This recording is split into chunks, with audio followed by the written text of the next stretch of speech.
Welcome everybody to our Friday morning webinar. Our webinar is titled Growth, Impact and Influence, How Entrepreneurs Will Lead with Passion into the Future. I'm just going to give people a couple of minutes to jump on because there's always a little bit of a delay and very much aware that it is Friday. I hope the sun is shining where you are and I hope you are all safe and well. And those people in flood affected areas, my heart goes out to you. I know exactly what it feels like to have to clean the mess up. So our hearts are with you. We're supporting you from wherever we are in our Singularity U Wavia community and hope that everybody is safe and well. So I'm going to introduce the amazing Glen Carlson to you, co-founder of Dent Global, best known for the award-winning book, Key Person of Influence, one of my favorite books. I'm going to get it out of the way now, not out of the way in a bad way, but I tried to find my book and I know that I've lent it to someone. It's very dog-eared and underlined. And I did ask Glen to do this. So Glen, can you just flash the book up for me? Yeah. So not only does Christina not have the book, but I don't have it either because we're in the middle of moving house and everything is boxed up. And I was meant to be back up at our new house with my new studio with a stack of books. So this is the best we've got right now. Awkward. It's very much cleaner than my copy, I've got to say anyway. So let me get back to the intro. Key Person of Influence book, Business Accelerator programs, one of the first in Australia in the globe actually to start business accelerator programs. Team of 45 across 12 different time zones. Entrepreneur.com has referred to Dent as the world's leading brand accelerator. It is so wonderful to have you with us, Glen. Good morning. Oh, thank you very much for having me. And what a wonderful introduction. Couldn't have written it better myself. Excellent. So I'm going to ask you a question that you're probably sick of, because I know you're sick of it because we had a pre-chat, but it really intrigues me. So one thing that I won't find out about you, stalking you on social media or LinkedIn or anywhere else. Yeah, so no, it's not that I don't like the question. It's just when you're asked that question a lot, it starts to get hard. So I am the proud owner of 4 cows. We moved from Sydney to Jindabyne in the Snowy Mountains just before COVID, fell in love with being closely connected to the land, my 2.5-year-old daughter, etc.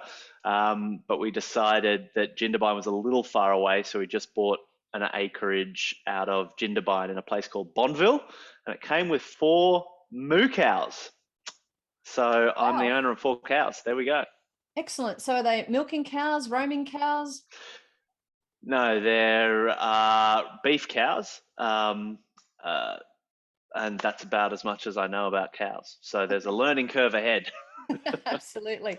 Okay, so let's get straight into some of the questions, and we encourage people to put questions in the chat or in the Q&A, and we will be following that as we go through the webinar this morning. Hyper-personalization, we're really big on it as far as collecting data and the way of the future. The role of hyper-personalization in leadership, where do you see that going now? Well, in terms of where it's going, I think technology is absolutely going to play a major role. One of the tools that we've developed and built and actually grown as an organization within Dent is a platform called ScoreApp.com. And so one of the things that we use, because actually let me take a few steps back on this. One of the things we talk about a lot just at the level of communication is you get what you pitch for, and you're always pitching. And one of the things that, because we do a lot of pitching workshops, pitching training, pitch fests, etc., pitch days, demo days, and we find that people tend to have, leaders tend to have this idea in their mind that there is a perfect pitch that once they've got it, they can just communicate that one pitch to everybody. And that's just one of the first mistakes I guess we need to adjust, is that there are 5 broad categories of, I guess, pitching layers. But then even within that, there's an infinite number of nuances depending on who you're pitching to. So depending on whether you're pitching to clients, pitching to team, pitching to medias, pitching to partners, pitching to investors, that communication must be personalized. It must be nuanced. The problem is, pre being able to leverage technology, how would we, I guess, nuance that? How would we customize that? And that's where we'd have conversation and we'd build rapport and we'd get to know them and we'd try and do some background research and, the traditional sales approach to communication is, speak in terms of what's relevant to the other person. And so about 6 years ago, we started using online diagnostics, digital scorecards, where almost like a lead magnet, like a lead generator, in the same way people would read a book or listen to a podcast or watch videos online, we discovered people love doing online quizzes. And so we started creating these online quizzes, which would have 10, 20, 30 questions. And essentially people would be able to benchmark themselves like a personality test, I guess, but in any category. So we created for our business, because we produce like leaders and influencers and brand reformations, if you like. So we'd ask people questions about their influence. We'd ask people questions around, their degree of publishing content. Have they won awards, etc. And they'd answer this, and it would reflect back to them where they're at on the journey from point A to point B, from where they are to where they want to be. But more importantly, it would give us an insane amount of data to then be able to not just personally communicate back in terms of what's most relevant to them, but to be able to even leverage technology to be able to do that as well. So once someone's done that scorecard, and let's say, so our methodology in the book that neither of us have, one of the pillars, if you like, is pitching. Another pillar is publishing content. Another is building scalable products. So let's just take those first three. If someone's really weak in pitching, for example, based on this diagnostic, but they're really strong in publish or product, well, it's going to automate messaging based on their weaknesses. It can congratulate them based on their strengths, but it can personalize the content based on their weaknesses and based on their biggest opportunities for growth. And so we're just seeing that from a leadership perspective, just being good at what you do, just relying on those soft skills of sales and negotiation and like, I guess, rapport building and communication or public speaking and all these soft skills that I suppose go into the stack, empathy, of great leadership, but also being able to find, well, what are the technological tools that can accelerate that process even more? I mean, the biggest businesses in the world are using hyper-personalized marketing. I'm pretty sure Siri's listening to me right now. It's going to work out what to sell me next. And so the question is, how can everyday leaders, how can everyday small businesses, and also how can executives within corporates and organizations start using those tools and technologies based on their missions and objectives? So that's just a big thing we're focused on at the moment. And I have to make this very clear. This is not a sponsored webinar, but I found that book remarkably easy to read. And it is succinct, and it is also really easy to implement. So that's why I was really keen for you to show the book. Leadership is a continuous journey. You just alluded to that. You said it's all about personal growth, discovery, and execution. So can you expand on that a little bit? We're hearing lots of, there's a whole lot of greenwashing, fake news, fake leadership, etc., out there at the moment. Can you expand on that whole personal growth journey for me? Well, I think leadership's just got to be authentic.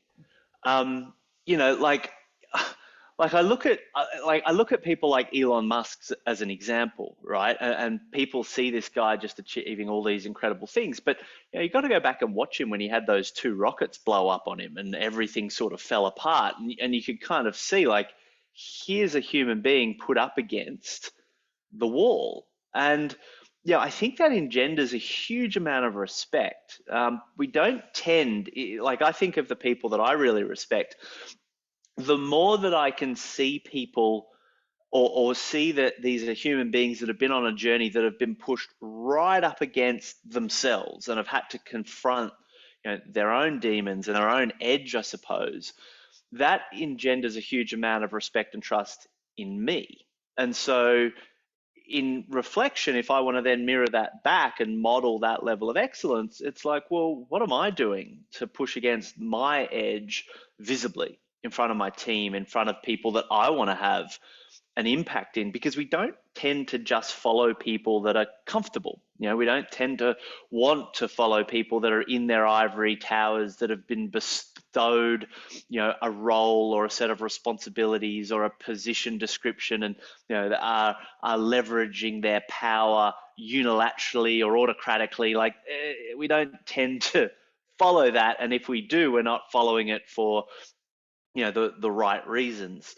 And so, when we talk about personal development, I think personal development isn't reading, warm and fuzzy books about, leadership and it's a great day, let's go. Leadership is about getting kicked in the teeth. Leadership is about pushing one's own boundaries well outside of one's comfort zone and working out how we individually deal with that publicly. Now, that can start just with one's family.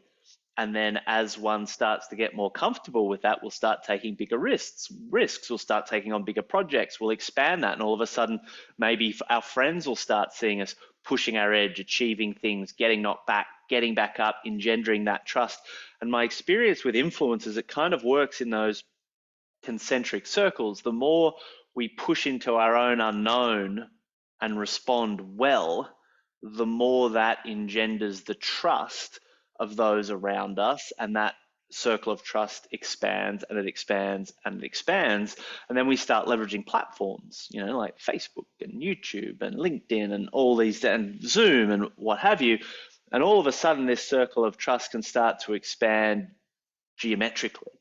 But you watch people, whenever they get comfortable, whenever they stop striving, whenever they stop pushing themselves, their leadership, their influence will start to wane, will start to falter. So I guess the big question that I'm always asking myself, and that we create in our organization, that our team are always asking themselves, is what would I do if I wasn't afraid?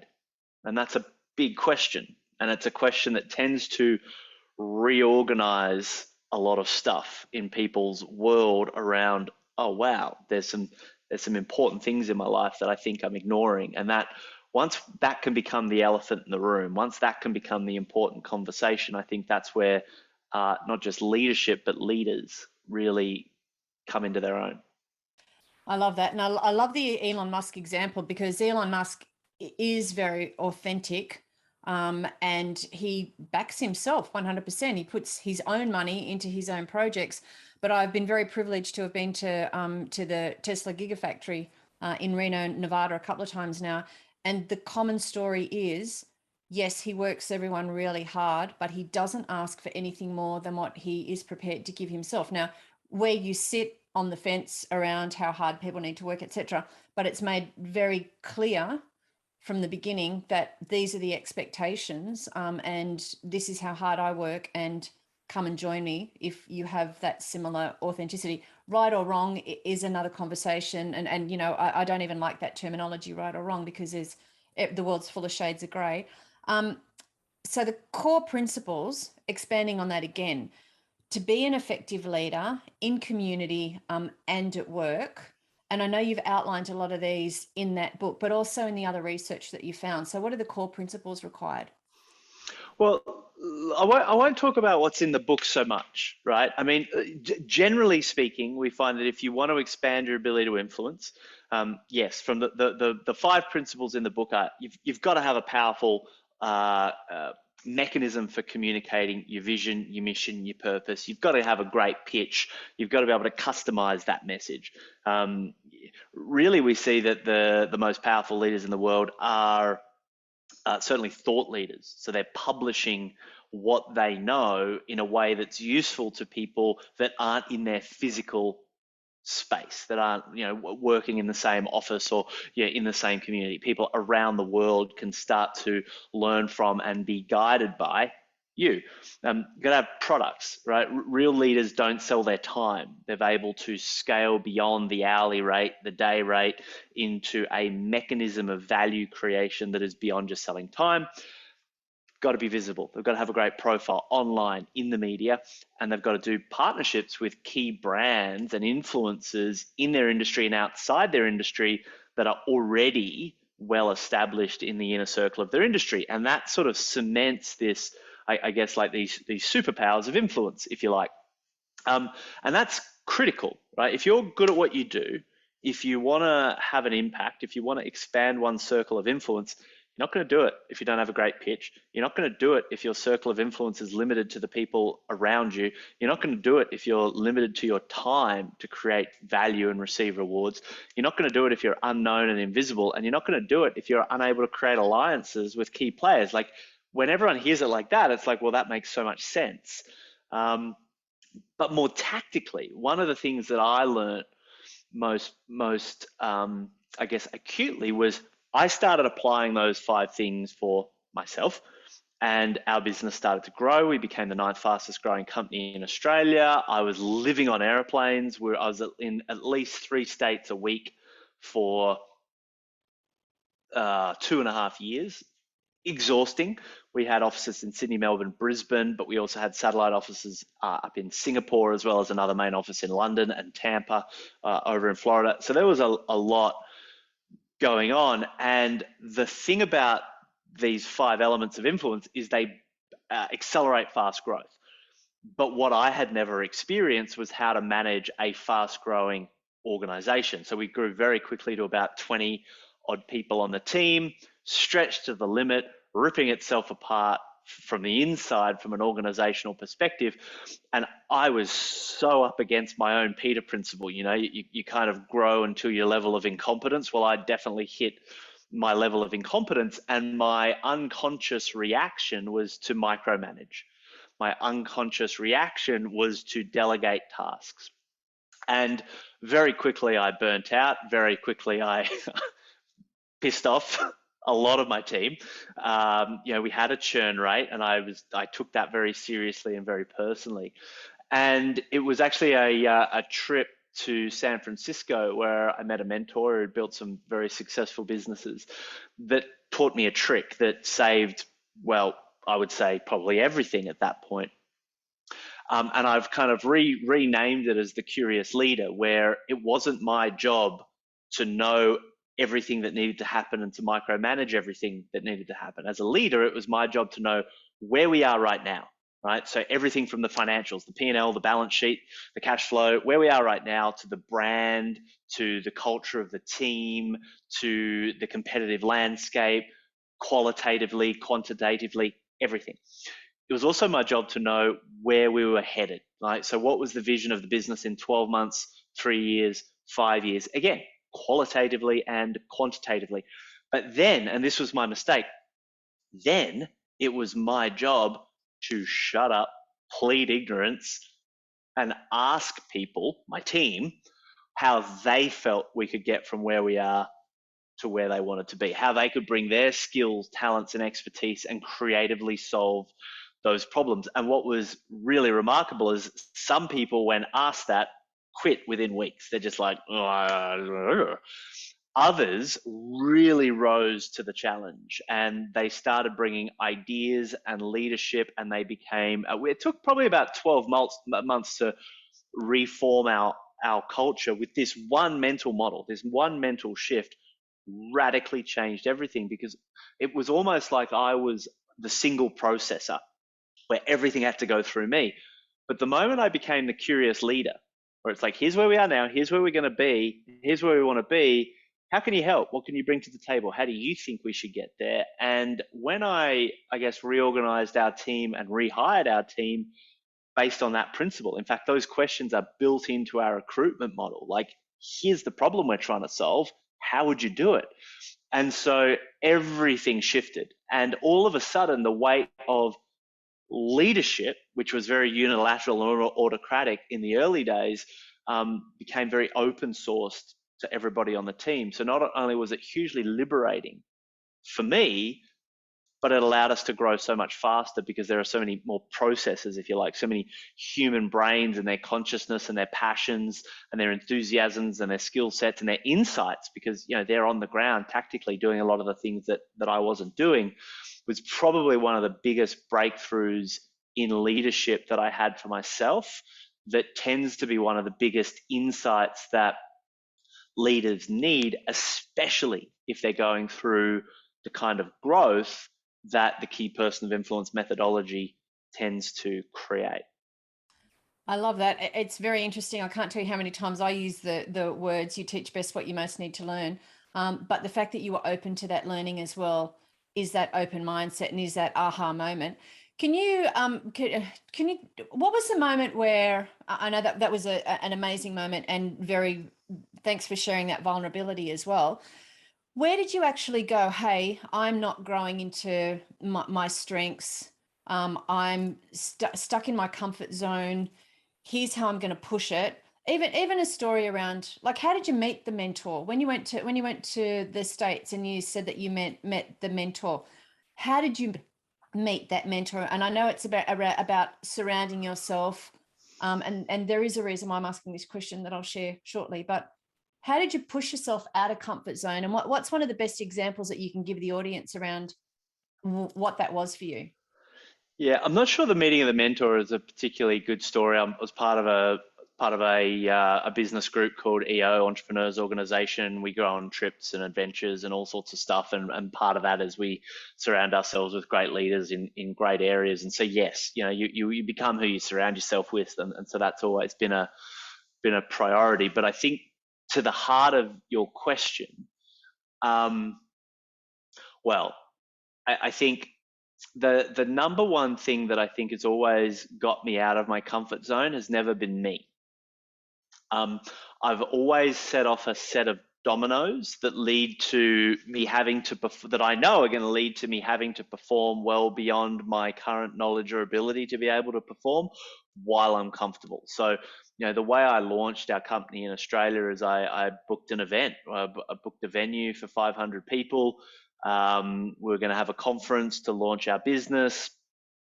And I hadn't been back in the country for 7 years. I had no database, I had no network, I had no contacts. I'm literally living in a teeny tiny little bedroom of a friend's house.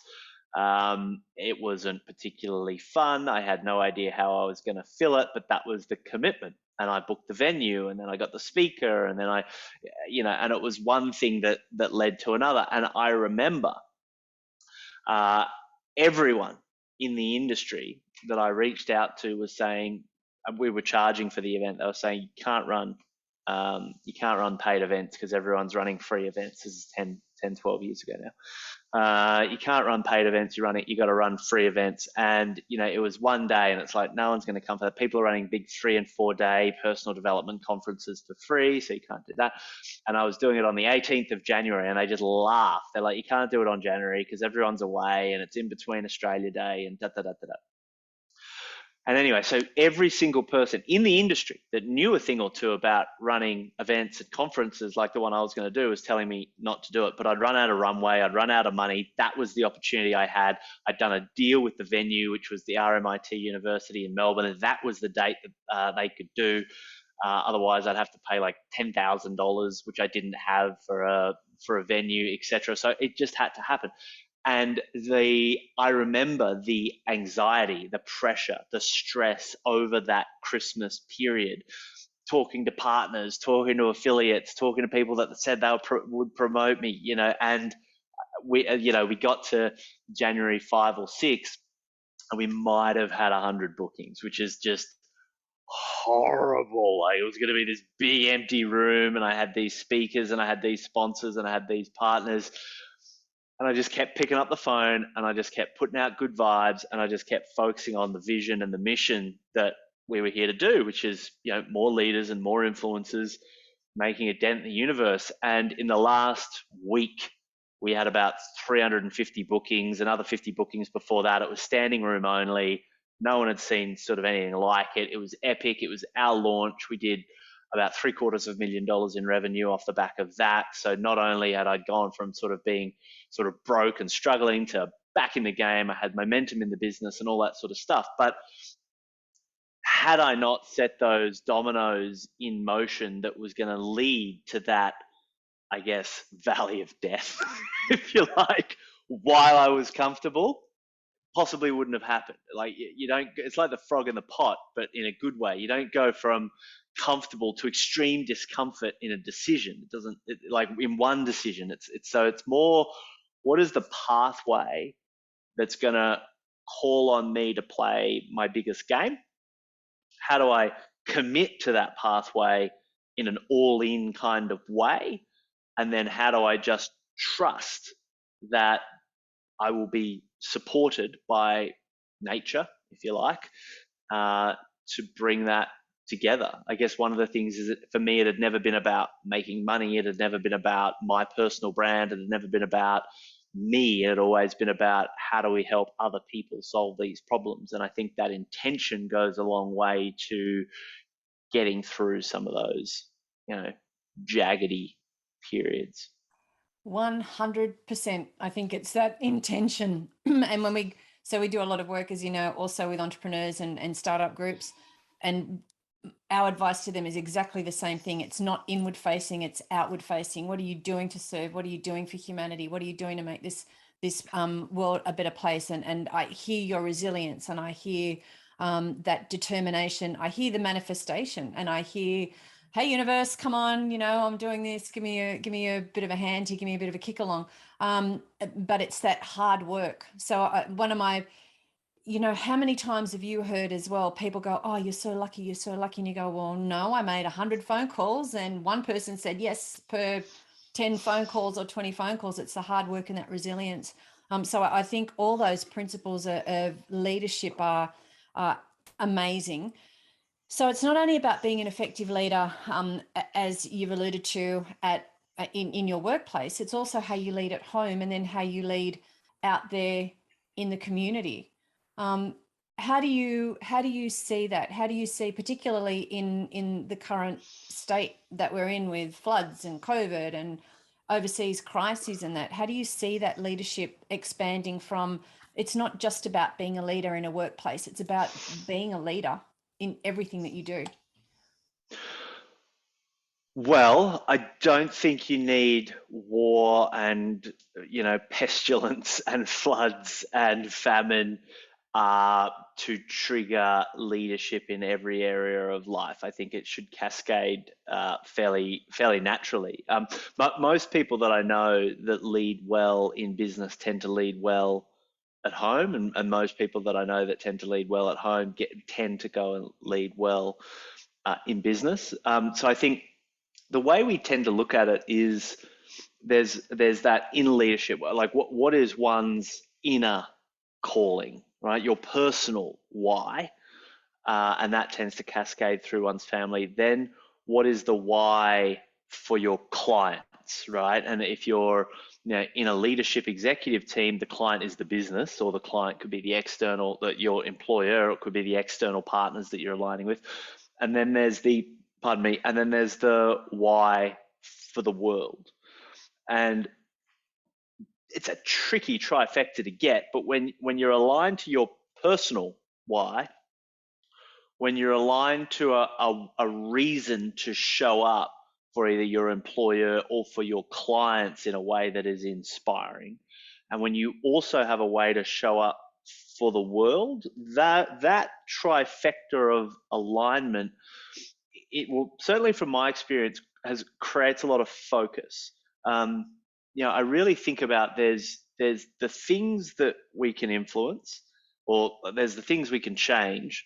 There's the things we can't change, and then there's the things we can influence. And I think when you get that stack right, your personal why, which acts like a North Star, the why for your clients or customers, which acts like a North Star, and your why for the world, which acts as a North Star, when all of this apparent carnage is kind of going on in the world, and certainly amplified and made 24/7 by social media, it becomes very easy to get distracted. It becomes very easy to be pulled off course and go, oh, I've got to bring my leadership skills over here and over there and over everywhere. And all of a sudden, you're in this hyper reactive mode that is quite possibly being influenced, if you will, by an algorithm, by a echo chamber that you find yourself in. Whereas one's personal why, one's professional why, and one's why for the world tends to create resiliency against those forces. And so there's what we know we can change. There's what we know we can't. What we want to do by focusing on those three things is expand our ability to influence, but not to get distracted by things that we can't influence. Not to destroy the evergreen nature of this, but there's really very little I can do about this war in Ukraine right now.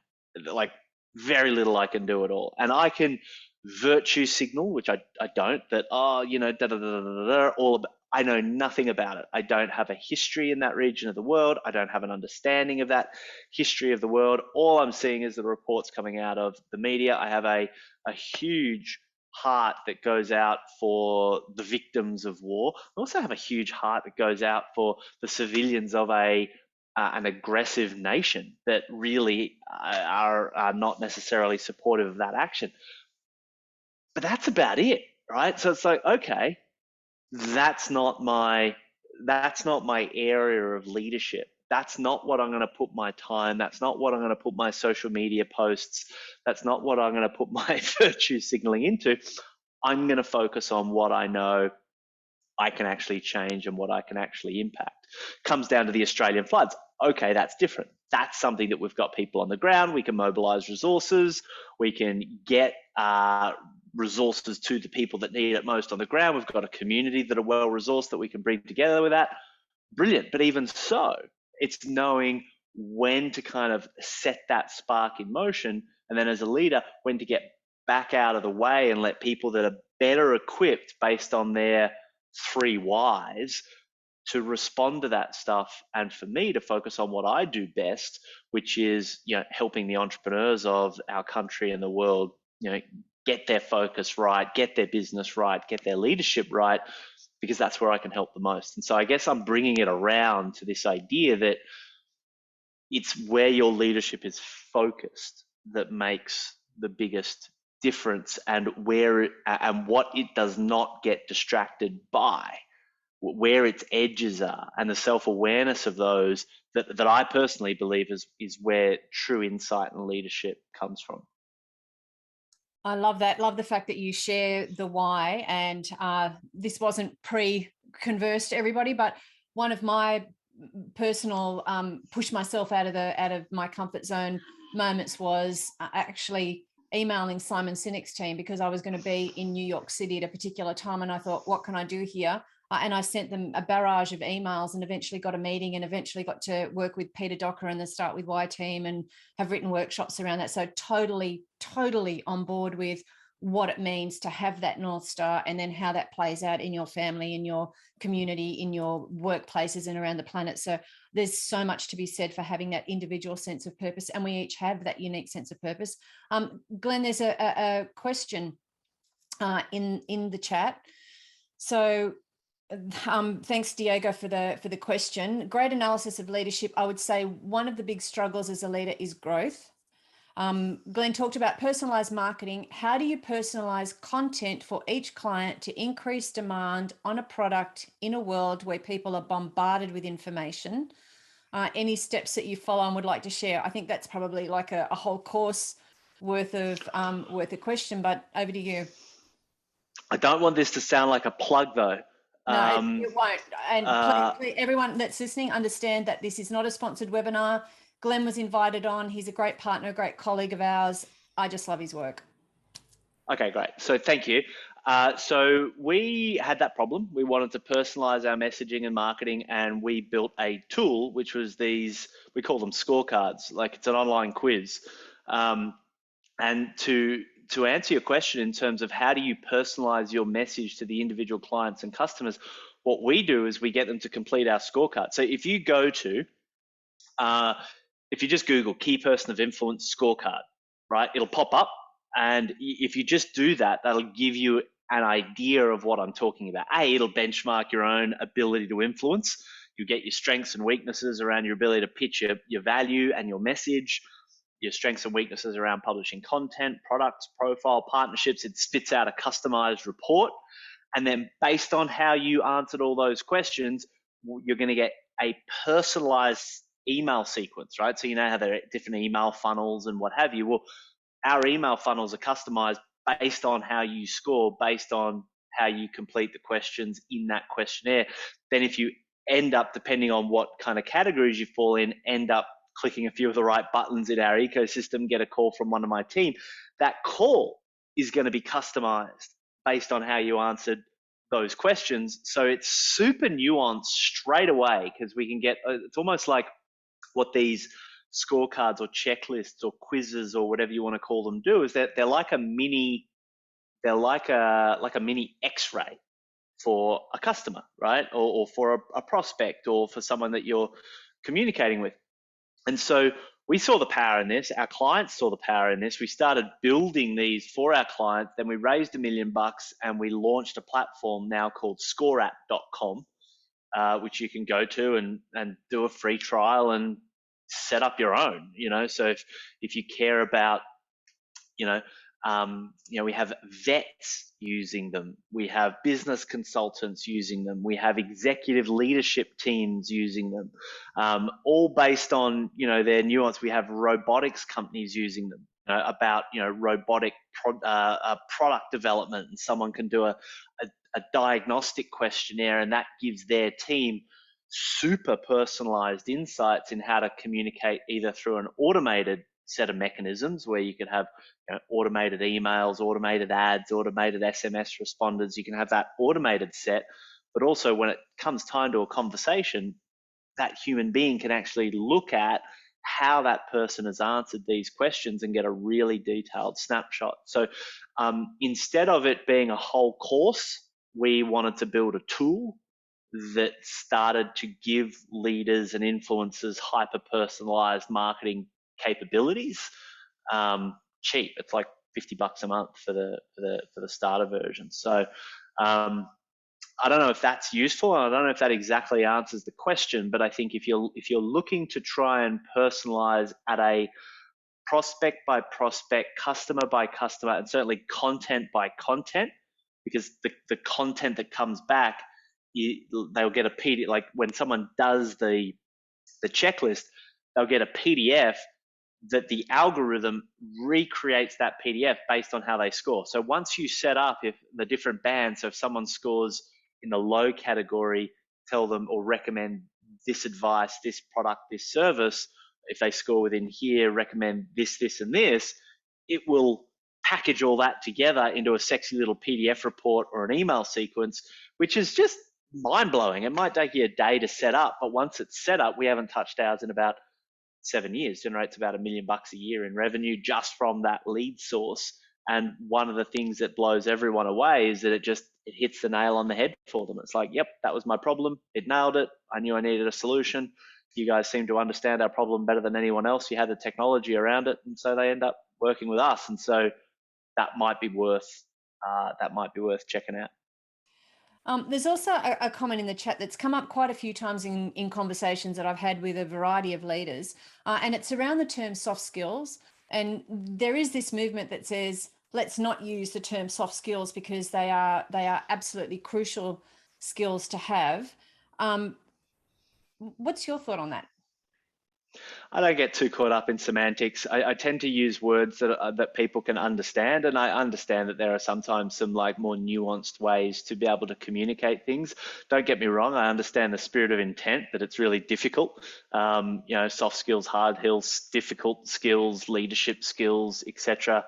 Yeah, most people tend to know what soft skills are. They're the stuff that isn't taught at universities. It's the stuff that can't really be quantified in a test. Can you powerfully communicate your why or not?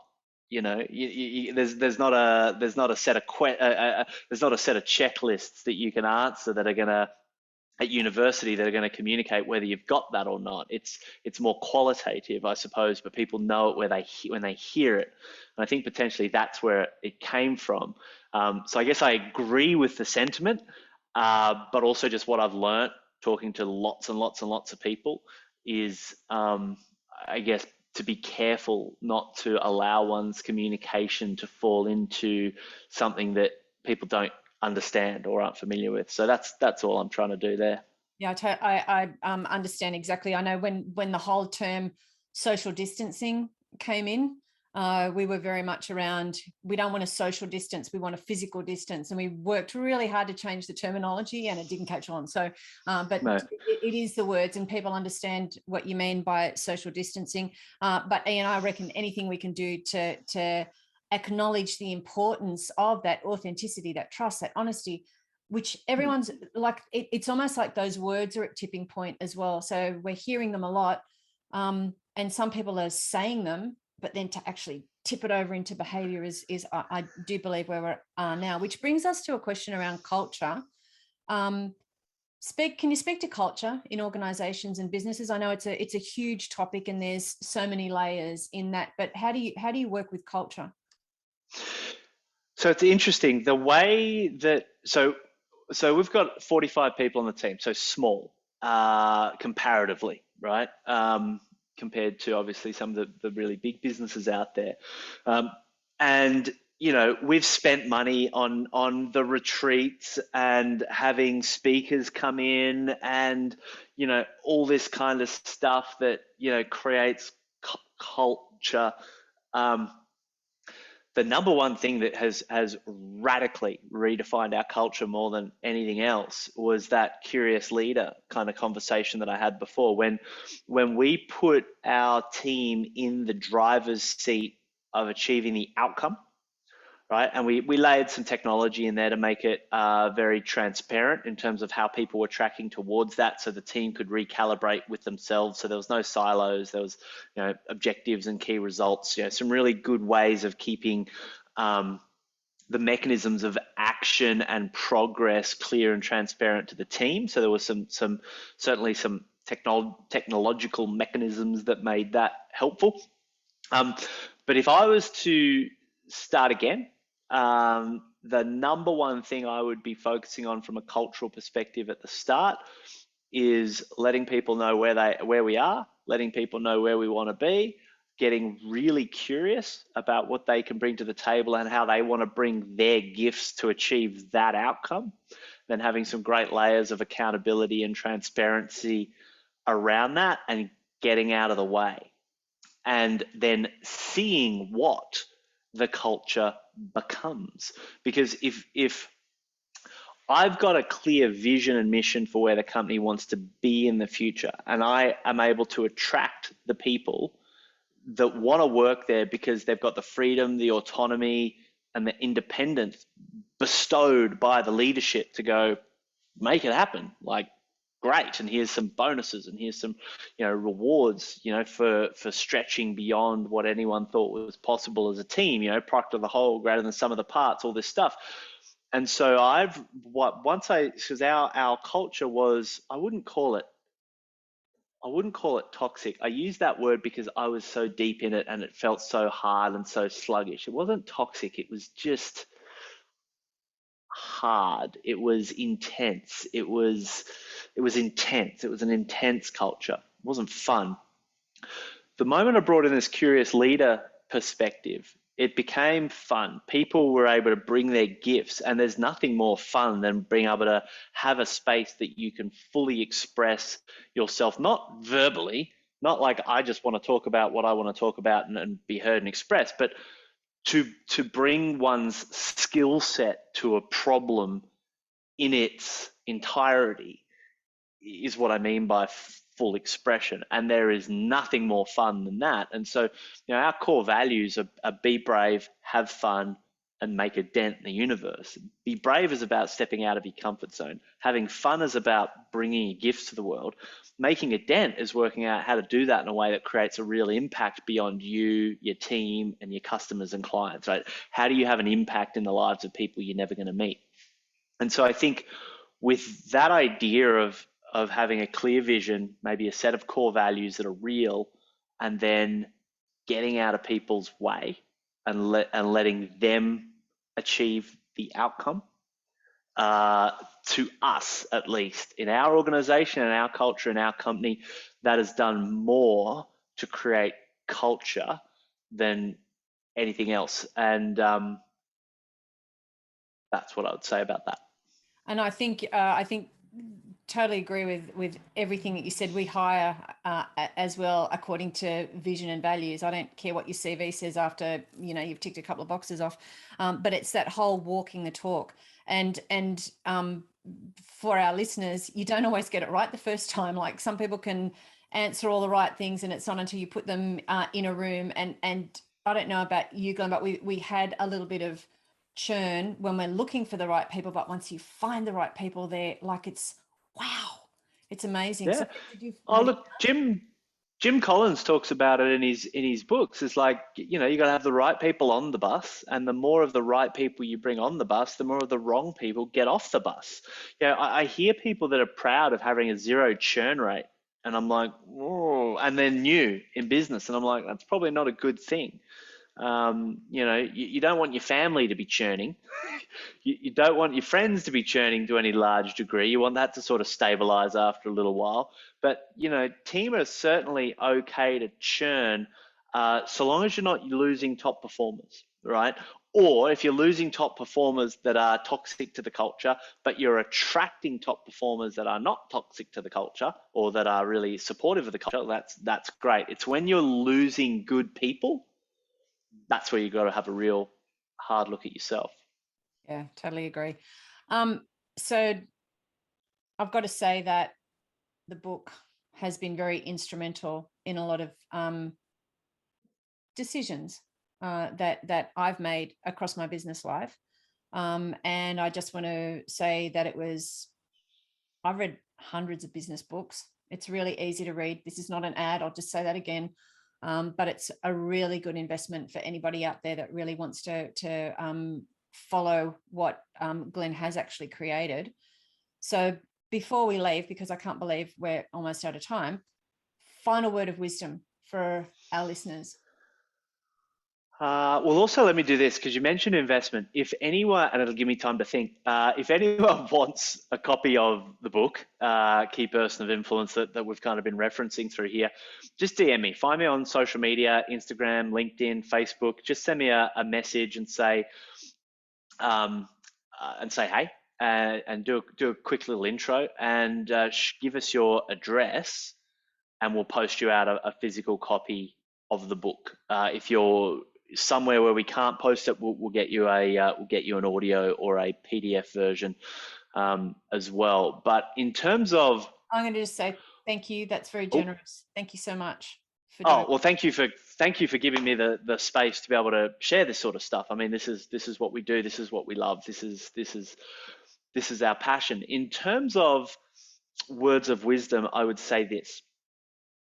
I would say the biggest thing that I find, and I work with people that have built $100 million businesses all the way through to startups. Some of my closest mentors have built billion-dollar businesses over and over again, multiple incarnations of those. And the thing that I notice to be true across all human beings is self-doubt, right? Is that it doesn't go away. There is this illusion, there's this egoic fantasy or construct that when I achieve this, then I'll be enough, then it'll be okay. And I see this in successful leadership teams. I see this in men and women that have built fast growth businesses that are acknowledged all over the Aussie media, people that everybody that's either watching this live or watching the replay would know and have heard of. And I've had the conversations with many of them about their fears, their doubts, their insecurities, right? It's just one of these things. And when we talk about building one's ability to influence, when we talk about building products that go global, building a brand, winning awards, being featured in the media, what tends to come up is this self-doubt that I'm not enough for that yet. I'm not ready for that yet. Something else needs to happen first. And that is sometimes true, right? So when I'm talking to young kids straight out of university, still very sort of green behind the ears or wet behind the ears, if you like, that is true. But for anyone that's got more than 5 years worth of experience, right, in their industry, that's been around the block, that knows where the bodies are buried, if you like, that's been through a few rounds, that's had a few of the blood noses, that's had a few of those dark nights of the soul. My experience is that they've got way more knowledge, skills, experience than they need to be able to radically and remarkably expand their ability to influence. And our organization helps with the packaging, right? We help people write books, and we help people build digital scorecards, and we help people get their pitch right, and we help people, get their content right. We shape all that, right? And we can do all that, and it's a process. We've been doing it for a decade.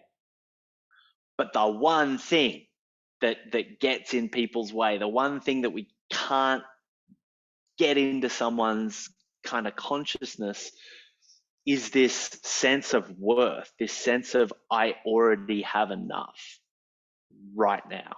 And so if there was a word of wisdom, it's that you're standing on a mountain of value. You can see all the other mountains because it's been a big climb. You've got a lot of altitude already, but you can't see the mountain of value you're on.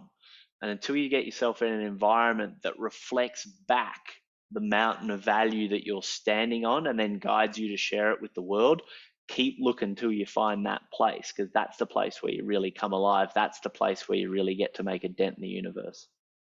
I love that. And you reminded me of a podcast I was listening to with Oprah. She was talking about very much the same thing. And she said, after Beyonce performed on her show and sat down to have a conversation with her, but before they went live to the conversation, Beyonce leant over and said, "Was that okay?" So even at that level, standing on the mountain that Beyonce stands on, there's still that, did I do the right thing? Did I perform properly? Did I fulfill your expectations? So yeah, totally, very much aligned with that. And I love that final comment, like, make the dent in the universe. And I'm going to come back to that because we just got another question in the chat, or in the question. How do you seek? And we'll go to the question, and then we'll wrap.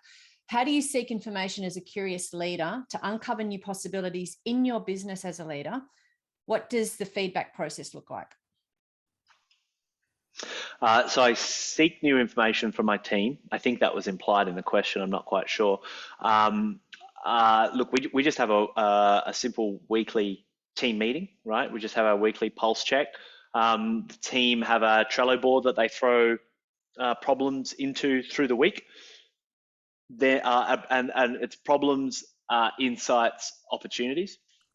And so they'll add to that list, and then every single week we just unpack what are the problems, what are the insights, and what are the opportunities as seen by the team.